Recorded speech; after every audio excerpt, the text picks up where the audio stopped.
ይህ በኢትዮጵያ ሕዝባዊ አብዮታዊ ፓርቲ ኢህአፓ እየተዘጋጀ የሚቀርብ ፍኖተ ዲሞክራሲ የኢትዮጵያ አንድነት ድምፅ ነው። ጤና ይስጥልኝ፣ እንደምን አመሻችሁ አድማጮቻችን። ዛሬ ሰኞ ሚያዝያ 6 ቀን 2017 ዓመተ ምህረት ነው። የደምቢ ዶሎ ዩኒቨርሲቲ ተማሪዎች የነበሩትና በአክራሪ የኦሮሞ አሸባሪዎች የታገቱት ተማሪዎች ጉዳይ እስካሁን እልባትን አላገኘም። ብዙዎቹ ልጃገረዶች የሆኑት እነዚህ የአማራ ወጣቶች ከታገቱ ሰኞ ሚያዝያ 6 ቀን 2027 ቀናት አለፋቸው። የወጣቶቹ ሰቆቃ ያብቃ እንበል። እስከ መቼ ድረስ በዚህ ይዘለቃል? ኧረ በዚህ ቁም፣ ያለ ሰው ይበቃል።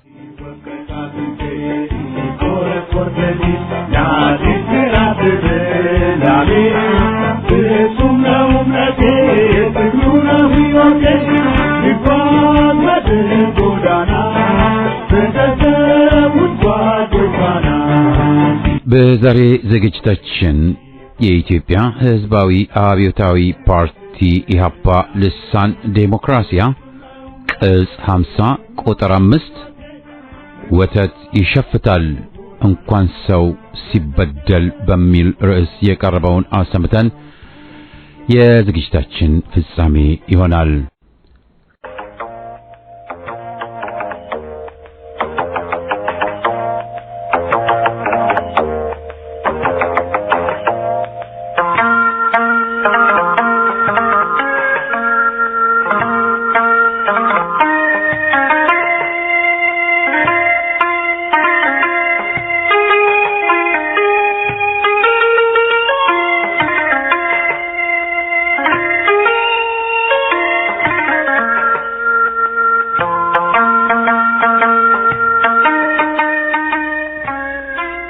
ዴሞክራሲያ የኢትዮጵያ ሕዝባዊ አብዮታዊ ፓርቲ ኢህአፓ ልሳን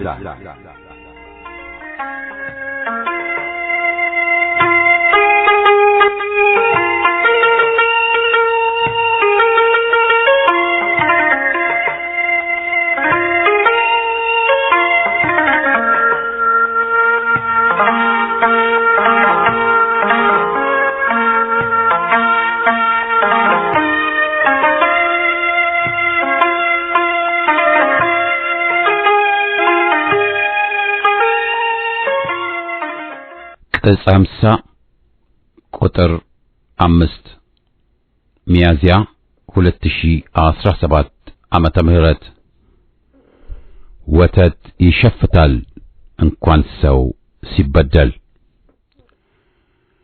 ወርሃ ሚያዝያን አንድ አገር ወዳድ ከዓመታት በፊት የጭቁኖች ፈንጠዝያ ወር ብሎት ነበር።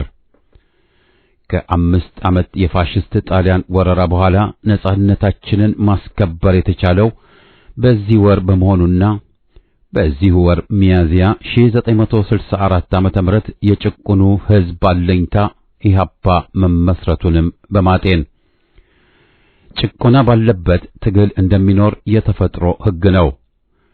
አታሸንፉኝም የሚል መሐይም ኮሎኔል ቢያንቧርቅብንም ማለት ነው። የጥንቶቹ አገር ወዳዶች አባቶቻችን ዝናብ ዘንቦ ይወረዛል ገደል፣ ወተት ይሸፍታል እንኳን ሰው ሲበደል ይሉ እንደነበረው ሁሉ ከተመክሮው የተማረው ሕዝብ ጨቋኞች ትግል እስካለ ተሸናፊ መሆናቸው እንደማይቀር ያምናል። ኮሎኔሉ ፉዞ በሆነ አንጎሉ የመጣለትን መለፈፍ ለምዶበታልና ብትታገሉም በ5 ዓመትም ፈቀቅ አልልም ብሎ ውርደት ጮማ ለሆነላቸው ቡችሎቹ ሁሉ ቢለፈፈም ያገዛዙ መጨረሻ መድረሱ ክርክርን አይጋብዝም። በየማጠፊያው የት ደርሰናል ብለን የመቃኘት ልምድ አለን። የት ደርሰናል? በሀገር ውስጥ ሁኔታ መጀመር እንገደዳለን። ላለፉት ጥቂት ዓመታት ፋሽስት የኦሮሞ አገዛዝ በስልጣን ተሰይሞብናል። የድጋፍ መሰረቱ ከቀን ወደ ቀን እየተናደ እየቀነሰ መጥቶ በአሁኑ ጊዜ የአንድ መሐይም ኮሎኔል አምባገነን አገዛዝ ሰፍኗል ማለት ይቻላል። ራሳቸውን ኦሮሞ ቢሉም ግለሰቦቹ ከከርሳቸው በላይ ማንንም አይወክሉም። ስርዓታቸው ዘረኛና ፋሽስት ነው። ሕዝብ ይፈጃል። አንድን ብሔር እንደ ጀርመን ናዚዎች በነቂስ ሊያጠፋም ደም እንደ ጎርፍ ያፈሳል። ገዢው ፓርቲ ብልጽግና ነው ብለው ቢቀልዱም ሐቀኛ ስሙ ኦህዴድ ነው። ክስተቱ አምባገነንነት፣ ሙስናና ሁለገብ ወንጀል ነው።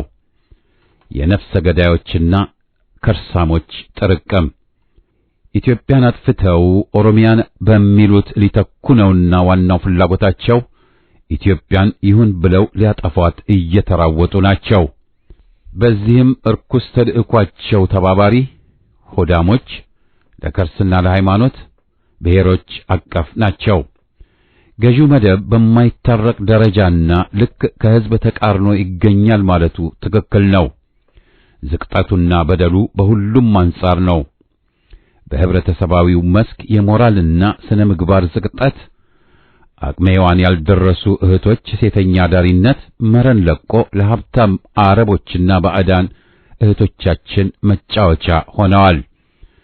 ሥራ አጥነት ሁኔታውን ሲያባብሰው የዘረኞቹ ታጣቂዎች አይነታ ወንጀለኛ ሆነው በማናለብኝነት ህዝብ ላይ ዘርፈ ብዙ በደል ፈጻሚ ሆነው ይገኛሉ። ከአድዋ እስከ አዲግራት የትግራይ ሴቶች እየተደፈሩና እየተበደሉ ያሉት በወያኔ ወታደሮችና የታጠቁ ካድሬዎች ነው። የገዢው ቡድን ካድሬዎች ታጣቂዎችንና መላ ህዝቡን ጠላት ብለው ደምድመዋል እስከሚያሰኝ ድረስ ኢሰብአዊና አረመኔ ጥቃትን በሕፃናትና ሴቶች ላይ ባፈተታቸው እየፈጸሙ ናቸው። ዜጎች ከቤታቸው በሰላም ወጥተው በሰላም መመለሳቸውን የሚሰጉ ሆነዋል። በኢኮኖሚው መስክ ያለው ሁኔታ ተስፋ አስቆራጭ ነው። የህዝብ ድህነት በሚያሰቅቅ ሁኔታ ጨምሯል። እነሱ እንደሚሉን ሳይሆን ምሳም እራትም ታስበው የሚያልፉ ከሆኑ ውሎ አድሯል። ሚሊዮኖች እየተራቡ ናቸው። የአሜሪካ እርዳታ ተቋም በመዘጋቱ አደጋው ጉዳቱ ጨምሯል። ይህ አስከፊ ሁኔታ ሰፍኖ አገዛዙ ቢሊዮኖች በአዲስ ቤተ መንግስት ምስረታ ያጠፋል። ሙስናው ደግሞ ከግምት በላይ ነው። አዲሱ የኦሮሞ ከበርቴ መደብ ምንም ርህራሄ የለውም። ተራ ደርሶኛል ብሎ ጥርሱንም ስሎ ህዝብ ገበታ ላይ ቀርቧል። እንደ ማንኛውም በዝባዥ የከበርቴ መደብ በሙስናም ተዘፍቋል። የአንድ ብሔር ከበርቴዎች፣ ጀነራሎች፣ ሁለንተናዎች አገራችንን አጨናንቀዋታል። የከፋው ደግሞ በራሳቸው ባዕድ ሃይማኖት አንድ መሆናቸውና ጸረ ተዋህዶ መሆናቸው ነው። አገራችንን በብሔር ደረጃ ብቻ ሳይሆን በሃይማኖትም ሊከፋፍሉን እየዳከሩ ናቸው።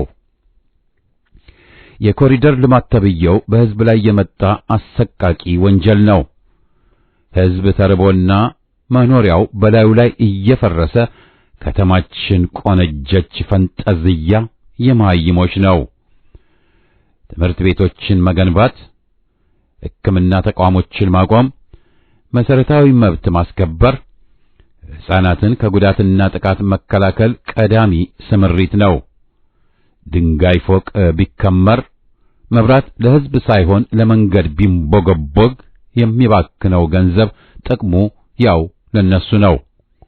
እርባና ቢስ ሥራ የኑሮ ውድነትን በመጠኑም ቢሆን ለመጋተር የሚያስችል አቅም ህዝብ የለውም። የሰርቶ አደሩ ደሞዝ ባለበት ጮቤ ረጋጭ ነው።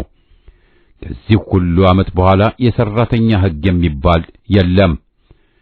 ያንድ የቀወሰ ግለሰብ አምባገነንነት ሰፍኖ ትላንትን በከፋና አስቀያሚ መልኩ እየቀጠሉብን ናቸው።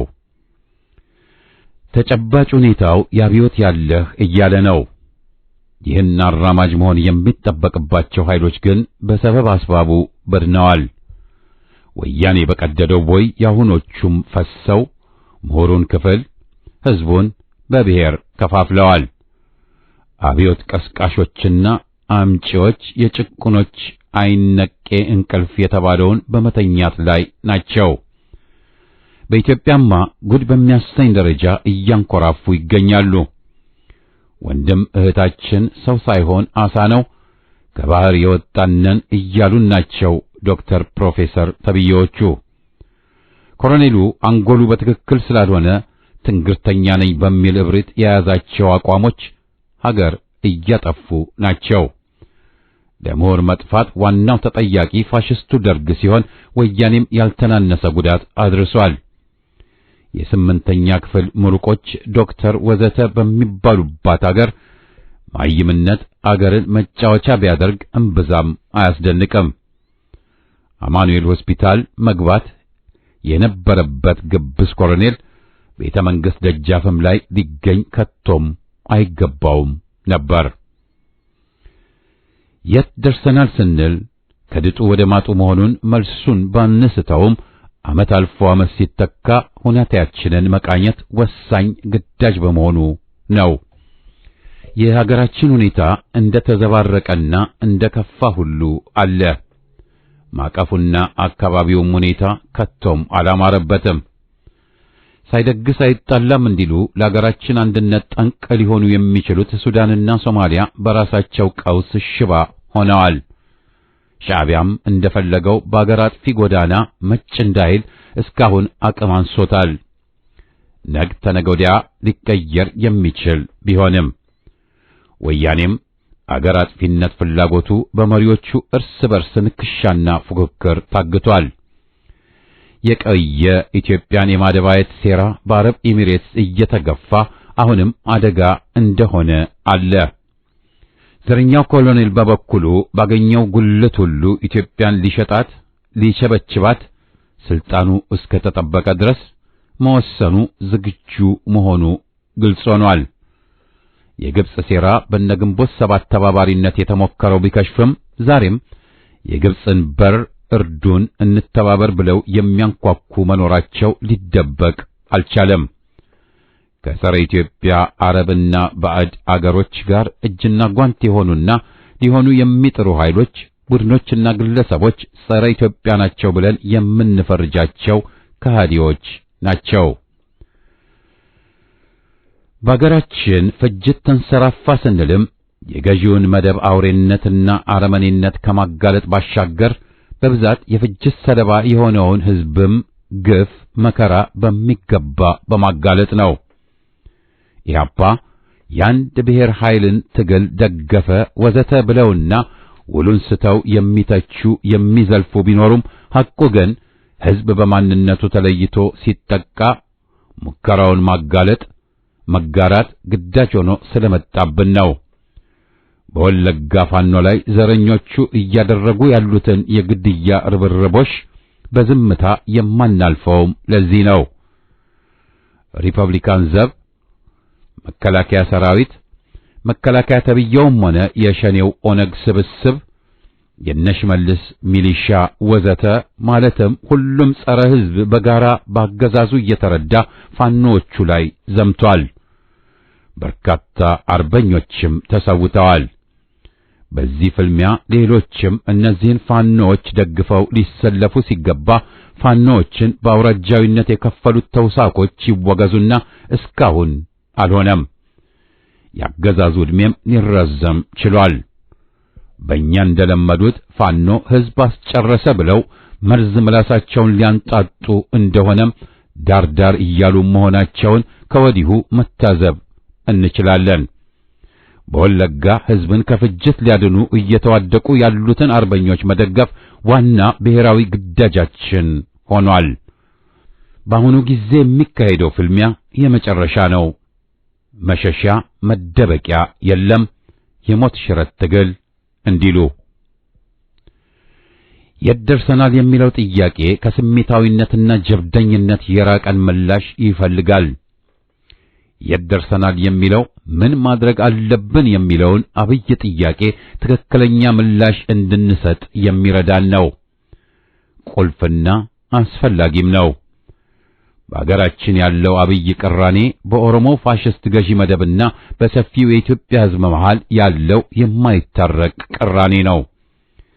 በመለስተኛ ደረጃ ያሉና ከኃይል እርምጃ በመለስ ሊፈቱ የሚችሉ ቅራኔዎች አሉ። አብዩ ቅራኔ ግን በሕዝባዊ አመጽ፣ በአብዮትና በሕዝብ አሸናፊነት መፍትሄ ሊሰጠው የሚገባ ነው። አብዩ ቅራኔ ይህ ሆኖ እያለ ቀውሱ በድርድርና በውይይት ይፈታል ብለው የሚያላዝኑ ምንም ፋይዳ አይኖራቸውም። ዘረኛው የኦሮሞ ገዢ መደብ ዓመታትን ወስዶ ጸረ ሕዝብ፣ ጸረ ኢትዮጵያ መሆኑን በደም ጎርፍ ላይ ሆኖ አሳይቶናል። ሰላም ሰላም ባዮችን በፋሽስትና ነፍሰ ገዳዮች አባሪነት ምንከሰው ከዚህ ሐቅ በመነሳትም ነው።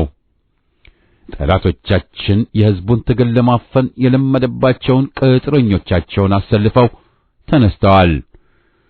የሽግግር መንግስትን መፈክር ቀምተውና አጣመው ለገዢዎች በሚመች በመተርጎም ዳግም የሕዝብን አብዮት ሊያደናቅፉ በባዕዳን ድጋፍ እየተራወጡ ናቸው።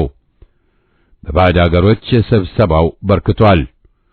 ከወዲሁም ተሿሹመው ይገኛሉ። የጋራ ዓላማቸው ፋኖና አገር ወዳድ ኃይሉን በሆነው መንገድ ሁሉ ማዳከም፣ መከፋፈልና ማጥፋት ነው። ሕሊና ያለው ዜጋ ሁሉ የሕዝብ ጎራ አባል ደጋፊ መስለው የሕዝብን ክንድ የሚያዝሉትን እነማን እንደሆኑ ማወቅ አይሳነውም። በዓለም አቀፍ ደረጃ መሰራት ያለበት በማንም ስላልተሰራ የሕዝባችን ትግል ይህ ነው ሊባል የሚችል ድጋፍም ሆነ አጋር የለውም። ማለትም ትግሉ የራሳችንን ሕዝብ ርብርቦች ጠያቂ ነው። ይህንንም ተገንዝቦ ለትግል መነሳት ግዳጃችን መሆኑን መቀበል የግድ ነው። ዘረኝነት አስከፊ ደዌና በቁም መበስበስ መሆኑን አብዛኛው ሕዝብ አውቋል። ለወያኔም አልበጀው። ለኦሮሞ ሕዝብም ጉዳቱ አስከፊ ነው። ሀገርን የሚያደባይ ልክፍት ብንለው ማጋነን አይሆንም። ኮሎኔሉ የበሰበሰና መሐይም ፖለቲካን በመግፋትና ለማስፈን በመጣርም ከወዲሁ የታሪክ እንጦርጦስ የወረደ ግብዝ ነው። አልማር አልነቃ ያሉ ኢሰፓዊ ምላሶች ግን አሁንም አገር ወዳዶችን በመኮነን ላይ ተጠምደው እንዳሉ እያየን ነው። ከዚህ ድንግርግር ወጥተን ለኢትዮጵያ ማበር መተባበርና ዘረኞችን ማውደብ እንዳለብን ዛሬ ነጋሪ አያሻንም። ያጣነው ቁርጠኝነት፣ ሞት አይፈሪነት፣ ወኔና አንድነት ነው። ይህን ድክመት እንዴት እንቀርፋለን? እንዴትስ እናስወግዳለን? ያለውን የዘቀጠ ሁኔታ መዘርዘሩ እና ይዘቱን በቅጡ መረዳቱ ከውዥንብር የሚያርቅ መሆኑ ግልጽ ቢሆንም ዋናው ቁም ነገር ምን ማድረግ አለብን የሚለው ምላሽ መስጠት መቻላችን ይሆናል። ነክሶብን ያለው ፍርሃት ቀይ ሽብርን መኖር ከተገደደ ሕዝብ የሚጠበቅ ነው።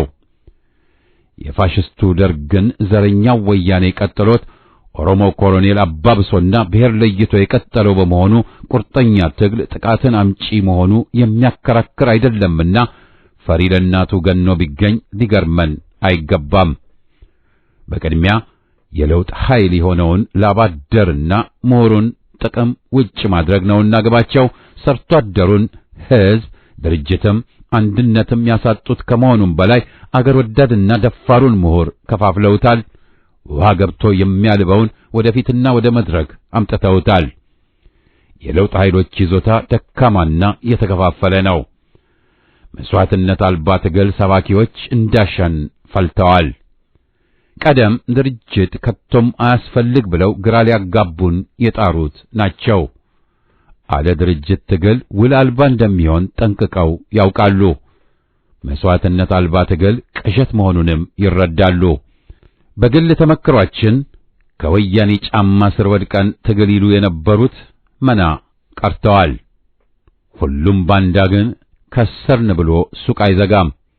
እንደገና መልክና ቃል ቀይሮ ሊያወናብድ ይጥራል እንጂ ሙሴን አገኘን ብለው ከኮሎኔሉ እግር ስር የወደቁት ሁሉ ሕዝብን ይቅርታ ሊጠይቁ ቀርቶ ገና ከጅማሮው አውቀን ነቅተንበት ታግለነዋል ብለው መቅጠፋቸውን ገፍተውበት በአዲስ ጭንብል ተከስተዋል።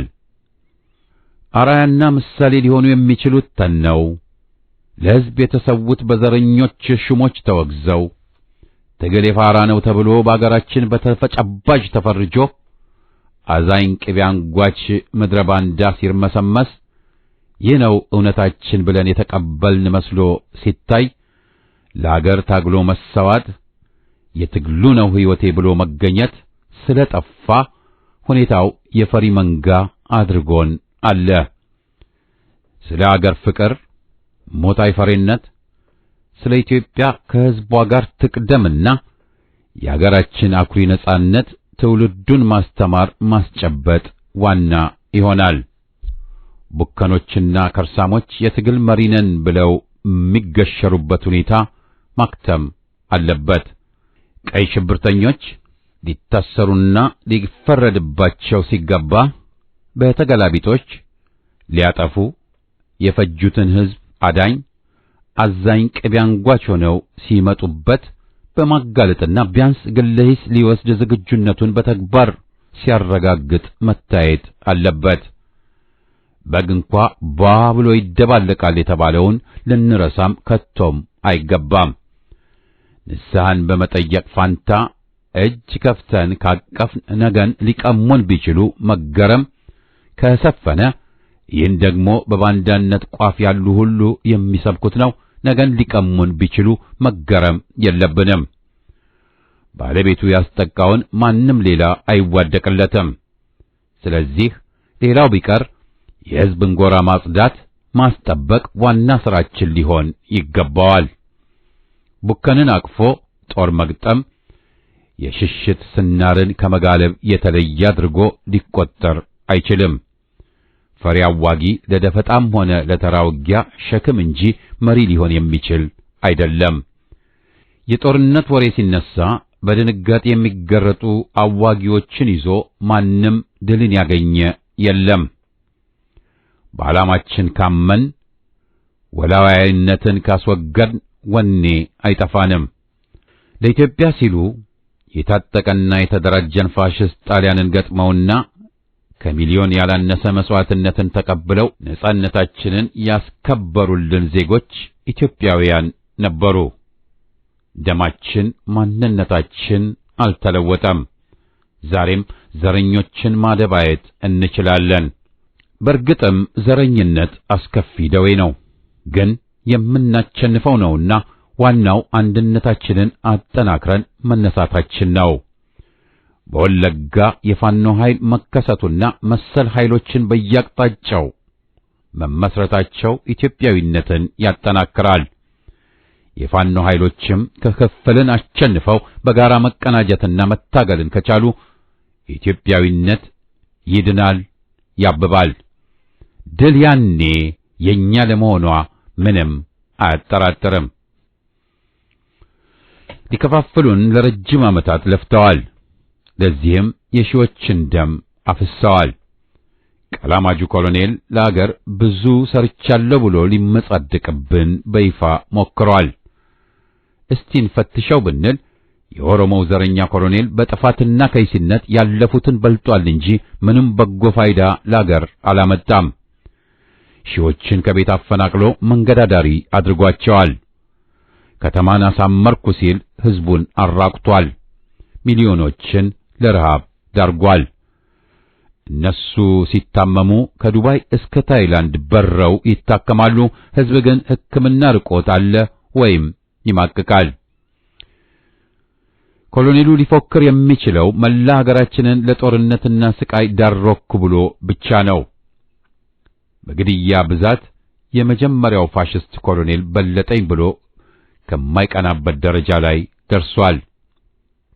የሕዝብን መብት አገዛዙ ደፍጥጧል። እስር ቤቶች ተጨናንቀዋል። በሕዝብ ላይ ግፉና ሕገወጥነቱ በስቶ ተበራክቶ ጭቁኑ ሕዝብ በስጋትና በጭንቀት ቀበቶውን ሸምቅቆ የሚሰቃይበት መራራ ሁኔታ ሰፍኗል። ድህነት ልክ አለው ከተባለ በኢትዮጵያ ጣራ በስቶ ከከነፈ ዓመታት አልፈዋል። ምስክርነት ቢጠራ ቆምንለት ያሉት ሳይቀር በጥብቅ የሚያወግዛቸውና ይደሙ የሚላቸው ምህረተ ቢስ ጠላቶቹ ሆነዋል። የሚሰሩትና የሚያሴሩት ሁሉ ኢትዮጵያን እንዳገር ማጥፋት ነው። የሕዝቡን ቋንቋ፣ ሃይማኖት፣ ባህልና አንድነት ይሁነን ብለው ሊያጠፉ ሊያወድሙ የሚራወጡትም ለዚህ ነው። ሐቁ ሲነገር የኮሎኔሉ ዘረኛ አገዛዝ በበለጠ የከፋና አውሬ ጸረ ኢትዮጵያ አገዛዝ ነው ተብሎ የሚፈረጅ ነው።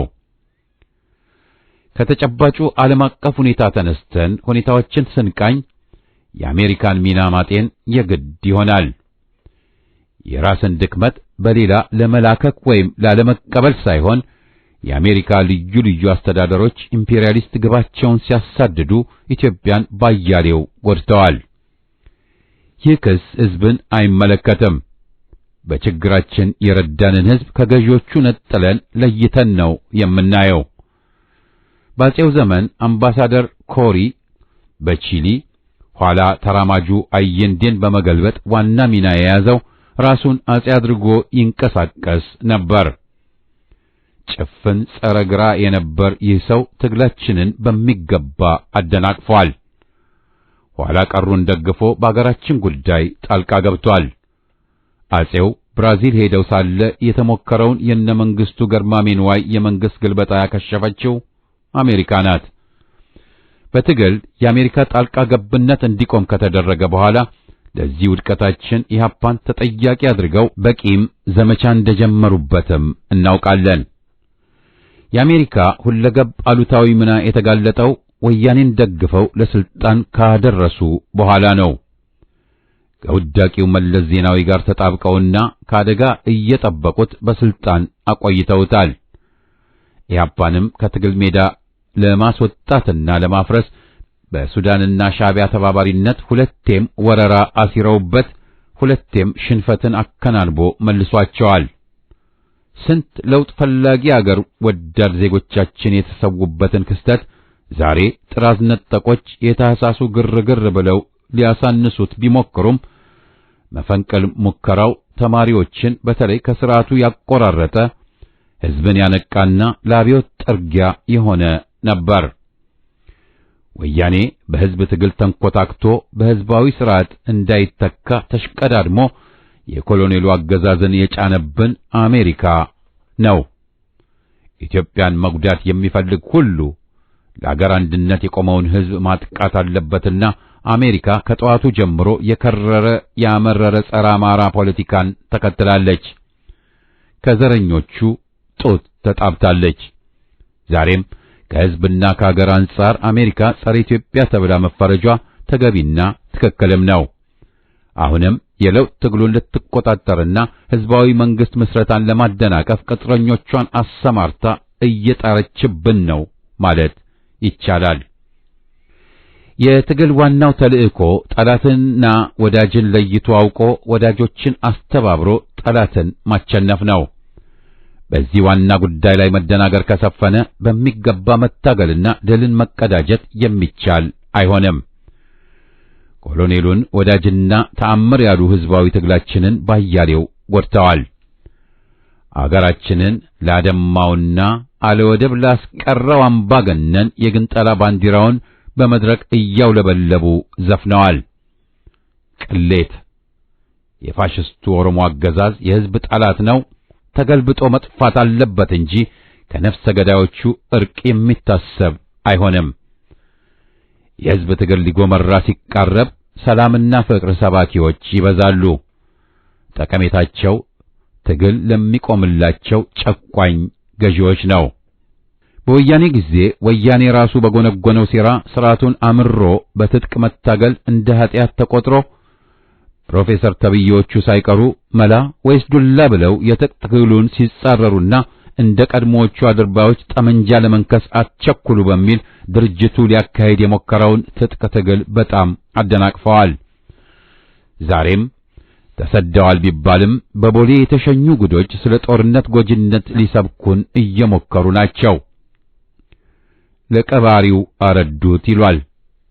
ሰላማዊ ሰልፍ አንገትን ለአራጅ ማቅረብ ሆኖ ባለበት ለማንኛውም ተቃውሞ ያገዛዙ ምላሽ ግድያና ፍጅት እስከሆነ ድረስ በሰላም ብቻ ትግል ብሎ መታጀል ሞኝነት ነው። ጉዳትን በሕዝብ ላይ ያዘንባል።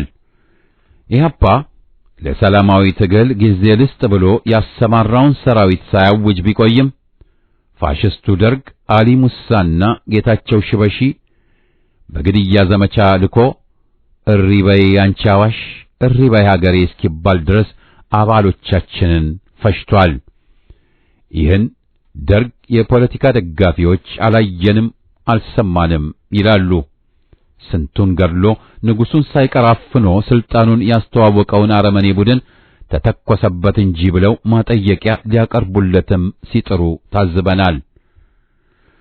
የሕዝቡ ትግል ስልት በተጨባጩ ሁኔታ አቋምና ፖለቲካ የሚወሰን ነው። በሰላምና በዴሞክራሲ የሚገለጽ አገዛዝ ከሆነ ተጻራሪዎች የሚመርጡት የለውጥ ትግል ስልት ጽንፈኛ አይሆንም። ሕዝብ ካልተገፋና መውጫ ካላጣ ብረት አያነሳም። የጦርነትን ከፍተኛ ዋጋ የሚያውቀው ሕዝብ በቅድሚያ ጊዜም ሰጥቶት ነበር። ሰላማዊው ሕዝብ ፋኖ ብሎ የተነሳው ራሱን ከፍጅትና ጥፋት ማዳን ተገዶ በማንነቱ ፈጅተው እስኪጨርሱት ላለመጠበቅ ሲሆን ሕልውናውን ወገኑና አገሩን ከጥፋት ለማዳን ሲል ነው ፋኖ ተሰማራን መፈክሩ አድርጎ ያመፀው። መስዋዕትነቱ ከፍተኛ ነው፣ ግን ትግልን በመያያዙ ከከፋ ጥፋት ሕዝብን ሊያድን ችሏል። ጠላትን አሸማቋል፣ የሕዝብን ክብር አስጠብቋል። ኢህአፓ በጠላቶቹ ጥቃትና ባንጃዎቹ ክህደት ተዳክሞ የሕዝብ አለኝታ ለመሆን ባልቻለበት የፋኖ ኃይል መከሰቱና በጠላት ላይ ድል መቀዳጀቱ አስደሰተው እንጂ አላስከፋውም ነውናም ለታጋዮቹ ሙሉ ድጋፍን ሰጥቶ የተሳሳተ መንገድ የጀመሩትን እንዲታረሙ መክሮ ዛሬም ከጎናቸው ቆሟል። ይህ ግን የፈጠረበትን ችግር ሳይጠቅስ አላለፈም። ከወያኔና ብር ላገዛዙ እንጎንበስ ባዮችን ከውስጡ አስነስቶበት ተጨማሪ ጉዳት አድርሶበታል። ወተት ይሸፍታል እንኳን ሰው ሲበደል። መሸፈት ማመጽ መሰረታዊ መብትና ግዴታ ነው። ኢህአፓ የተመሰረተውና የቀጠለው በአመጽና በትግል ነው። የትግል ታሪኩን አደብዝዞ ለማጥፋት ርዕዮት አይኖረው፣ ስሙን ይቀይርና ጥገናን መርሁ ያድርግ የሚሉ አዛኝ ቅቤ አንጓች ምክሮችን ሲለገስ ቆይቷል። ድርጅቱ ግን ኢህአፓ ተጨባጭ ሁኔታው ህብረትን ይጠይቃል በተባለበት ጊዜ ጎህ ሲቀድ የሚደበቅ ሳይሆን በትግል ታሪኩ የሚኮራና በአደባባይ ለአገሩ ሉዓላዊነት የቆመ ነው። የኢህአፓ ችግር ዋናው መንስኤ ከነስሙ ጀምሮ የያዘው የወደቀለት ኢትዮጵያዊነት ነው። በባሌ በኩል ልንጀምረው የነበረው ትጥቅ ትግል በሶማሊያ አገዛዝ ተደናቅፏል። በሻዕቢያ በኩል የተሞከረው ብዙ ሻጥር ገጥሞት ጓዶቻችንም መስዋዕት ከፍለው የሰራዊት እርሾ ሊገባ ቢችልም በዚያው ይህ መንገድ የማያዛልቅ መሆኑን የገለጸበት ነው። ሰራዊቱ ካሲምባ ወደ ጎንደር በጥረቱ ተስፋፍቶ ወያኔና ሻዕቢያ ጦርነት ከፍተው ከትግራይ መውጣት ሲገደድ በጎንደር ትግሉን መቀጠል ችሏል። በጣና በለስ ውዝግብ ድርጅቱ ጣሊያኖችን ጠልፎ ችግር የተፈጠረው በግድብ ሳይሆን የጣሊያኑ ኩባንያ ሳሊኒ ከግድብ ባሻገር ለደርግ የሚጠቅም መንገድ ሥራ ወደ ድርጅቱ ነፃ ግዛት በመጀመሩና ቢነገረውም አላቆም በማለቱ ነው። ይህን ሁኔታ በመጠቀም ግብጽ ጣልቃ ሊገባ ያደረገውን ጥረት ድርጅቱ ተቃውሞ መና አስቀርቶታል። የተከዜን ድልድይ ሥራ አደናቅፉት ሲሉ ወያኔ በክፍያው ተስማምቶ ሊያፈርስ ጣረ እንጂ እኛ ለሱዳንም ለሌላ ጠያቂም ፊት አልሰጠንም። አድሃሪ የአረብ አገሮች በኢትዮጵያ ላይ ባላቸው ጥላቻ የተነሳ ይህን አድርገናል፣ አገር ዘብ ወጥተናል ብሎ ለመመጻደቅ ሳይሆን ላም ባልዋለበት ኩበት ለቀማ ተሰማርተው ድርጅቱን በሐሰት ሊወነጅሉ የሚጥሩትን ልፋታችሁ ከንቱ ብሎ መርዶ ለመንገር ነው። የኢትዮጵያ ዕጣ ዕድል ሆኖ በጠላቶች የተከበበች አገር መሆኗ መረሳት የለበትም። ይህን ሁኔታ ጤኖ መከላከያ እርምጃ ሊወስዱ የሚችሉ መንግስቶች ግን አላገኘችም። ነፃ አውጪ ነን ያሉት ቡድኖች በትንሽ ወጪ የሚገዙ ሆነው አሳፍረውናል። ኢህአፓ ላይ የማርያም ጠላት ብለው መረባረባቸው ምንም አያስገርምም ለማለት ነው። የት ደርሰናል ስንል ገዢው መደብ በሰፊው ሕዝብ በአብዛኛው መጠላቱን ማረጋገጥ እንችላለን። ያገዛዙን ውድቀት ብዙሃን ይፈልጋሉ። የጠፋው ግንባር ቀደም ሕዝባዊ ድርጅትና አንድነት ህብረት ነው። የህብረት ጥያቄን ተገቢውን ክብደት ሰጥቶ ብዙ የደከመው ኢህአፓ በሚመሰረተው ግንባር ከገዢዎች ጋር ለስልጣን ሊሞዳሞዱ ይነሱና በዚያው ተገልብጠው አንድ ድርጅት አንድ ድምፅ በሚል የተባበረውን ድርጅት ሊያወግዙ ሲጥሩ ታዝበናልና የህብረት ጥያቄ ለድርጅቱ በእባብ የደነገጠ በልጥ ይበራያል ሆኖበታል ማለት ይቻላል። ሁኔታው ሰፊ ህብረት መመስረትን የግድ ይላል ሲባል ኢህአፓ አንድ ድምፅ ብቻ ይዞ ከበፊት ጠላቶቹ ሳይቀር አብሮ ለመስራት ጥሯል። ያኔ የህብረት ድርጅቶች መሪ የነበሩ ዛሬ ሰልፋቸው የት ነው ከማን ጋር ነው ብለን ስንጠይቅ የምናገኘው መልስ የህብረት ሙከራ ችግርን ጠቋሚ ነው። የመጀመሪያውን የሙት ከተማ አድማ ያከሸፉት ሁለት የህብረት ግንባር መሪዎች መሆናቸው ችግራችንን ይጠቁማል። በግንባር ጥያቄ ያገኘነውን ሰፊ ተመክሮ ተጠቅመን የተሻለ ሙከራ እንድናደርግ ይጠበቃል። በዚህም ተባለ በዚያ የታጋይ ኃይሎች ህብረት አስፈላጊ ነው። የስልጣን ሱሰኞችና ወላዋዮች በህብረት ጥረቱ ቦታ ባይኖራቸው አምባገነንነት ዝንባሌ ያላቸው ከህብረቱ ሙከራ መራቃቸው ቢረጋገጥ ጥረቱ መሆኑ ግልጽ ነው። ውጤታማ እንደሚሆንም ጥርጥር የለውም። በአሁኑ ጊዜ የታጋዩ ጎራ ዋና ችግሮች ህብረት በሚፈለገው ደረጃ አለመሆኑ፣ ማዕከላዊ አመራር ማጣቱ፣ የዘመነ መሳፍንት ትዝታ በተግባር መናፈቁ፣ ህብረት ለግለሰብ ዝናና ተክለሰውነት ተገዢ መደረጉ መሆኑ ግልጽ ነው። ይህን ድክመቱን አስወግዶ የህዝብ ኃይሉ መተባበር ከቻለ የድል ባለቤት መሆን እንችላለን። በወኪሎች አማካይነት የህብረት ምስረታ ስብሰባ ለማድረግ መቻል ወሳኝ ይሆናል ማለት ነው። አገዛዙ ይዞት የመጣው መፍትሄ ኃይልን አጠናክሮ በርስ በርሱ ስሌት የአማራ ሚሊሺያን አስፍቶ ፋኖን ማጥቃት ነው።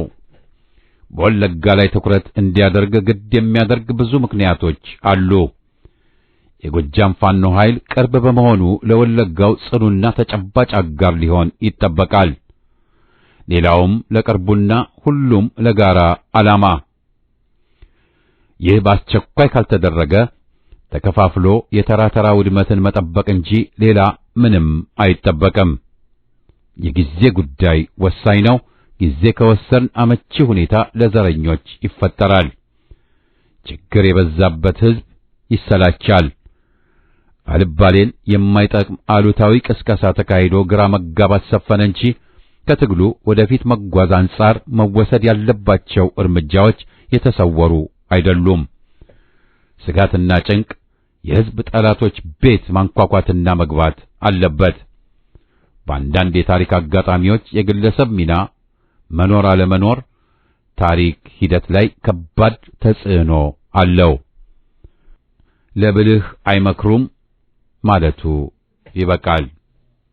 ኢህአፓ በጊዜው ፋሽስቱን መንግስቱን አስወግዶ ቢሆን ኖሮ ሻለቃ ሞገስና ዓለማየሁ መንግስቱን ጥግ አስይዘውት ቢሆን ኖሮ ንጹሃን ይጠቃሉ ብለን የተጠኑ እርምጃዎችን ከመውሰድ ባንቆጠብ ኖሮ ፋሽስቱ ኮሎኔል ከምድረ ገጽ ተወግዶ ቢሆን የታሪክ ሂደት ምንና እንዴት ይሆን ነበር?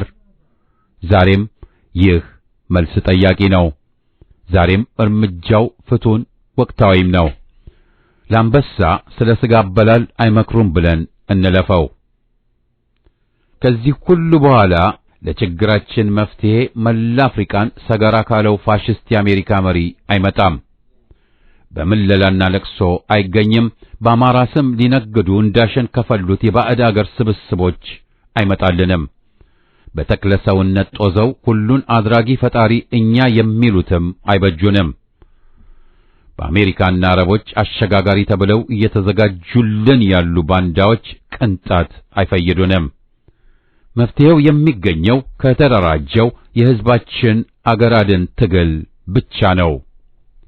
ተበድለናል፣ ተቆጥተናል። ለአገር አድን ትግሉ በጋራ እንነሳ። ወተት ይሸፍታል እንኳን ሰው ሲበደል። እናሸንፋለን። ቀድሞ ለፋሽስቶች ያጎነበስን ዛሬም ለቆጠኞች እንበረከክን የነጻነት ዋጋ ድንበሩ እስከዚያ ነው። በዘመናት መርህ ግንባርክን አሳየው ግንባርክን አሳየው ግንባርክን አሳየው ግንባርክን አሳየው ግንባርክን አሳየው ግንባርክን አሳየው ግንባርክን አሳየው ግንባርክን አሳየው ግንባርክን አሳየው ለመድብ ለፓርቲ ቀድሞ የታገለ መካይ ተፋላሚ ታግሎም ያታገለ ሕግ የበላይ ይሁን ብለህ ያስተማርከው ሉዓላዊነትን በክብር የያዝከው የአገር ክብር መላሽ ኢህአፓ እውነት ነው የሕዝብ ተስፋ ነህ። ግንባርክን አሳየው ግንባርክን አሳየው ግንባርክን አሳየው ግንባርክን አሳየው ግንባርክን አሳየው ግንባርክን አሳየው ግንባርክን አሳየው ግንባርክን አሳየው ግንባርክን አሳየው ቅንነት የሞላው ሁሉንም ያቀፈው ዓላማው በጥናት በግልጽ የተጻፈው ለፍትህ የቆመ በደልን የጠላ የጨለማው መብራት የእውነት ብርሃን ፋና እምነት፣ ጽናት፣ ፍቅር ኢትዮጵያዊነት ነው። እናሸንፋለን። ግንባርክን አሳየው ግንባርክን አሳየው ግንባርክን አሳየው ግንባርክን አሳየው ግንባርክን አሳየው ግንባርክን አሳየው ግንባርክን አሳየው ግንባርክን አሳየው ግንባርክን አሳየው